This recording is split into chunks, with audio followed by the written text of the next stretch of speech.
2, 1. All right, everyone, let's talk about the chop saw.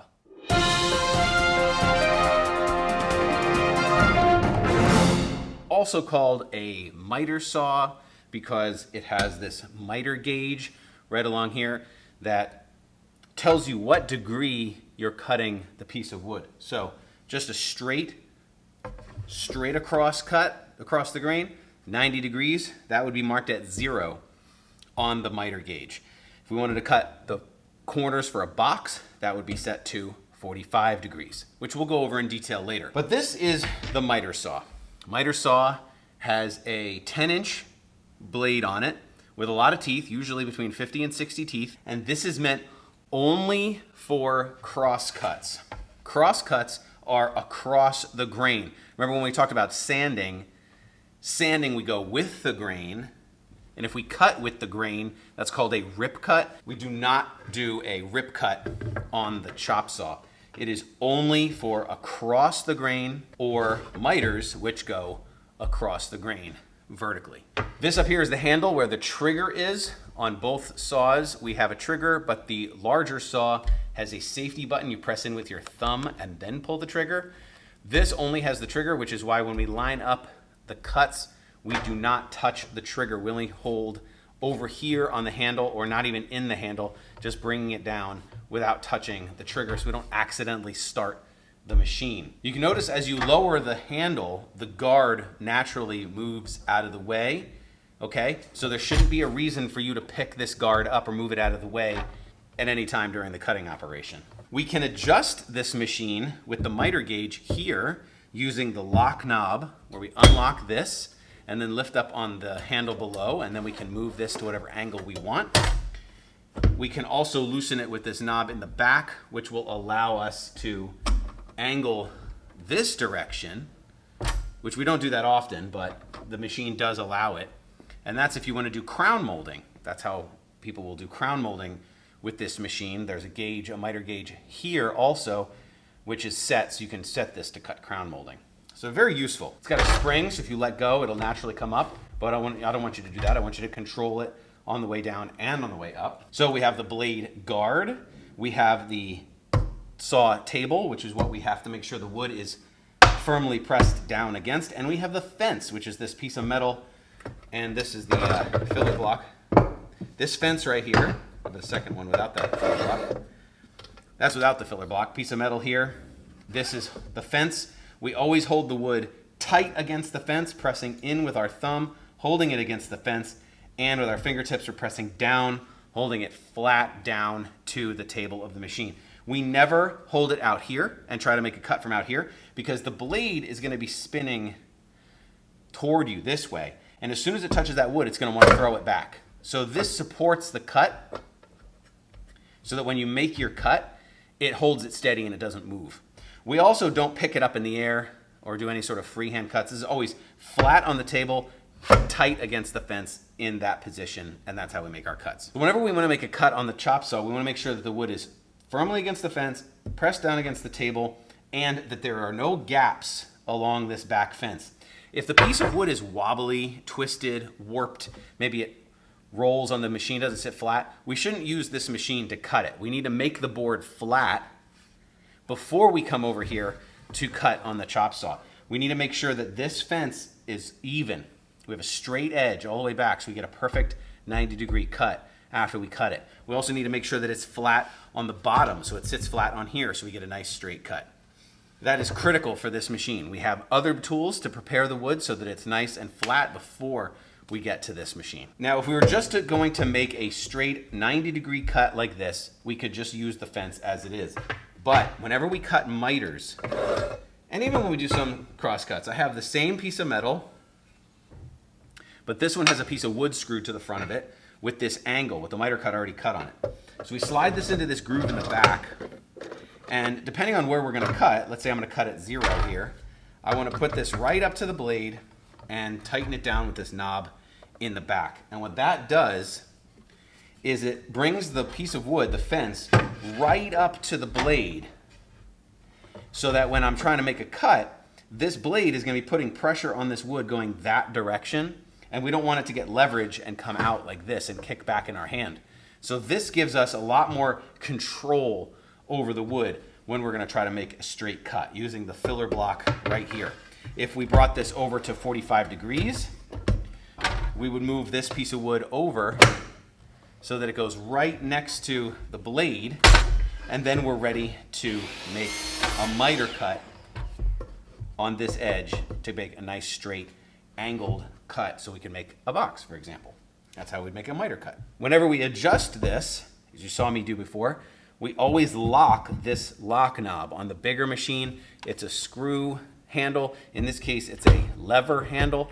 So we lock it down when we're ready to cut, unlock it when we need to move it. It will click into these preset grooves, but even though it's clicked into that groove, we still want to lock it down. If we don't lock it down and we're not in a groove, we could be here, and as we cut, it could move, and that will cause it to twist in the wood, and it's not and it's dangerous. So we always have the arm locked in place before we make a cut. Whenever we make a cut, we want to line this up. Line up the cut without touching the trigger, bring the saw up to the top, pull the trigger, make the cut all the way down, then let go of the trigger and hold the handle down like this until you see the blade not moving anymore. Do not pick this up while the blade is spinning. 2 reasons. 1, it's going to recut on the way up, and that could mess up the cut you just made, which was accurate. And 2, for safety, the spinning blade could grab the piece that you had just cut and fling it. It could catch, or it could get shot off the machine, so we don't want to do that. So we cut, we let go, we leave it, and then we pick it up. There's a third reason. The third reason is because then when we reach down and pick up the piece of wood, we know the blade isn't moving. If you were to pick this up while it's spinning and then reach underneath the saw to take the piece out, the blade is still moving, it's dangerous, so we want to make sure the blade is totally stopped moving before we remove the piece of wood we just cut. So the procedure for making a cut is you always hold the wood with your left hand. Your left hand is going to be pressing down on the top of the wood and pressing in with your thumb tight to the fence and flat to the table. Your right hand is the one that will operate the saw. Your right hand will pull the trigger, make the cut, let go of the trigger, lift up the saw, and your right hand removes the piece of wood you just cut. This is very important. It's a very important habit to get into. This left hand stays over here, 6 inches away from the blade. You'll notice on the chop saws, they have these little no hand symbols. That's 6 inches away. That's the closest your hand should really get to the blade right there. So your left hand will remain in this safe position, and then your right hand will remove the pieces. Because if you used your left hand and your right hand was still up on the trigger, this is a vulnerable position. Your hand is still on the trigger and your left hand is underneath the blade. But if your left hand is always holding the material over here and your right hand does this motion where you cut, remove the piece, and then go back to the handle, you will never accidentally start the machine while you're removing pieces of wood from the saw. So that's the habit to get into. Left hand always holds the wood, right hand always does the cutting. You also always leave the wood on the left side of the machine over here. You never want to spin it around and cut on this side. Let me swap these out again. And cut this way backwards because you can't see what you're doing. The motor and everything else blocks your vision. You also aren't going to hold it with your left hand and try to cut this way. That's no good either because you never put your arm or your hand over where that blade is going to go. It's always safely on this side and you make your cut. I'll show you an example.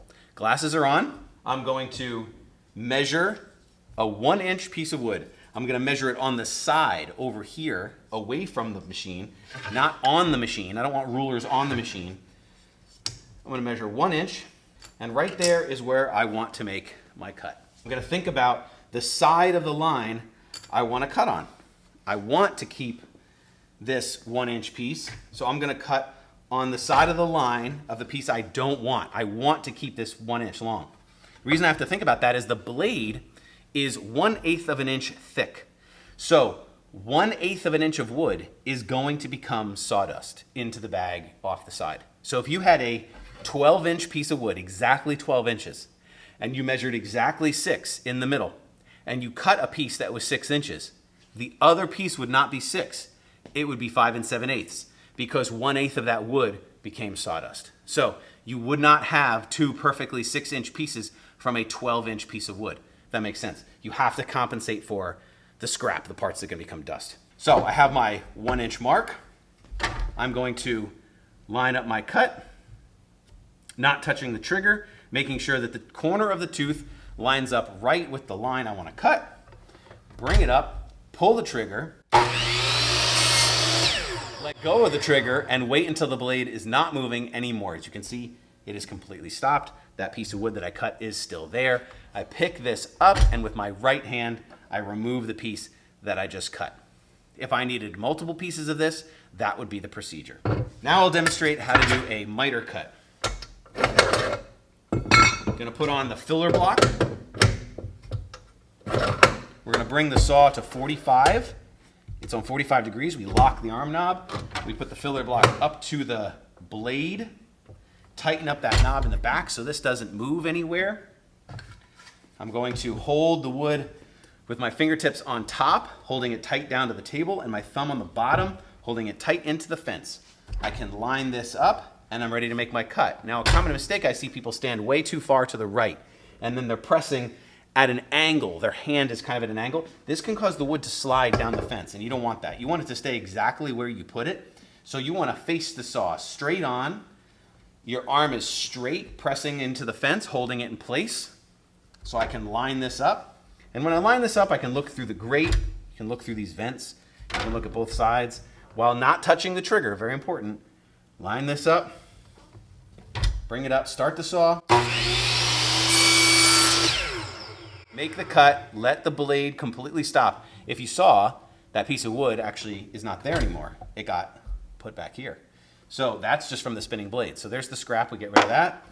So there we go. That is a 45-degree miter cut. What if I want to make a bunch of pieces that are the same size? I'm going to put this back to 0. I've locked the arm knob. I'm going to put the filler block right next to the blade, lock that in place, all set to go. I am going to cut, I'm going to measure 1 inch from this edge. I have my 1-inch mark. I know I want to cut on the scrap side of the line. So in this case, the left side of the line. I'm going to line up my cut so I know it's exactly what I want, 1-inch piece. But let's say I want 3 pieces exactly the same size. Instead of measuring and cutting each part, I'm going to set up what's called a stop block, which is a block of wood that I have this little angle cut on the end of it. And that's going to get positioned right here on the other side of the fence. I'm going to press that right up to the wood where I have it lined up, and then I'm going to take a spring clamp and I'm going to clamp this in place right there. Now I want to position this clamp in such a way that the motor doesn't hit it. So I can complete my cut, as you can see, without it hitting the motor. But if I put this vertically like this, you could see that this would hit that, the motor would hit right there. And then it wouldn't allow me to bring the saw down. As an alternative, we could use one of these quick grip clamps that would also work and allow us to make the full cut without interfering with the motor. All right, so my stop block is set up. I can double check that. There, I can see it's lined up exactly where I want it. And now I'm ready to make my cut. Holding the wood with my left hand. This is why it's so important to get in that habit of where we hold the wood and what hand we remove the wood with. Let the trigger go, let it stop, pick it up, remove the piece, slide it down to the stop block. Let go, bring it up, right hand removes the piece, slide it down.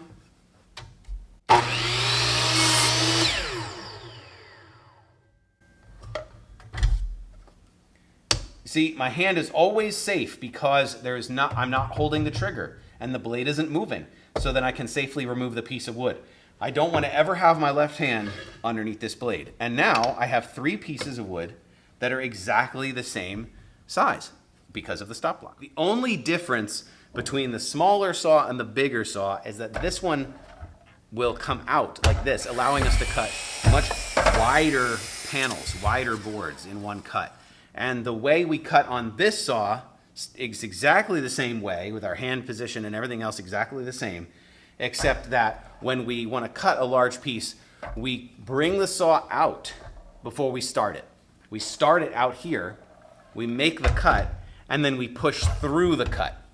We do not cut and then pull out this way, because the blade is spinning this direction toward us. And if we bring it down and start pulling, it's like a tire that's already spinning. If it grips the wood, it can come out a lot quicker than we anticipate. So right about here, the center of the blade is right over the front corner of the wood. And we bring it out, we make the cut, we push through all the way, let the trigger go, let the blade stop all the way, just like we did on the other saw, then we pick it up. It's the only difference in procedure for this saw versus that one. So we're gonna go over each of these together individually for the projects. If you have any questions, feel free to ask. And that is the miter saw, or the chop saw.